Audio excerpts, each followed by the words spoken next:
अफगानिस्तान संकट और काबुल हवाई अड्डे पर अमेरिकी जेट विमानों से चिपके लोगों के विजुअल्स के साथ ही शरणार्थियों का सवाल एक बार फिर खड़ा हो गया है। United Nations high commission for refugee या यूएनएचसीआर के मुताबिक 2.6 मिलियन शरणार्थियों के साथ अफगानिस्तान तीसरा ऐसा देश है जहां से सबसे ज्यादा शरणार्थी निकलते हैं।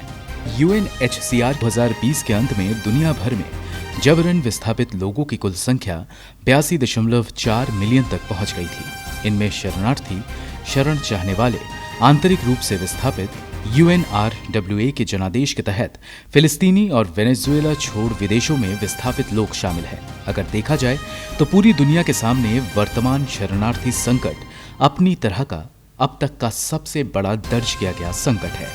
भारत द्वारा अफगान नागरिकों के लिए आपातकालीन वीजा पर विचार करने के साथ विवादास्पद नागरिकता संशोधन अधिनियम के प्रावधान इस मामले पर प्रभाव डाल सकते हैं, क्योंकि अब भारत आधिकारिक तौर पर मुस्लिम बहुल देशों से सिर्फ गैर मुसलमानों को ही शरणार्थी मानता है।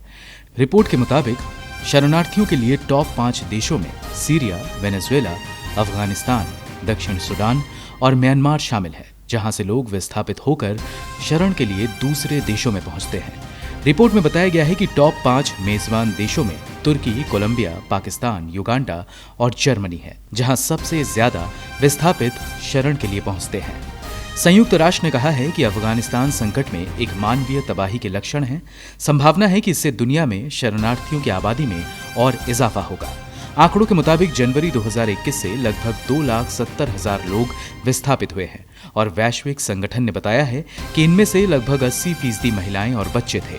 विकासशील देशों को इसका सबसे अधिक खामियाजा भुगतना पड़ सकता है, क्योंकि विस्थापितों की कुल संख्या का 86% विकासशील देशों में ही जाते हैं। साथ ही यूएनएचसीआर ने दिखाया है कि उनमें से अधिकांश अपने गृह देशों के करीब स्थानांतरित या पलायन करना पसंद करते हैं, जिसका इस मामले में भारत के लिए निहितार्थ है।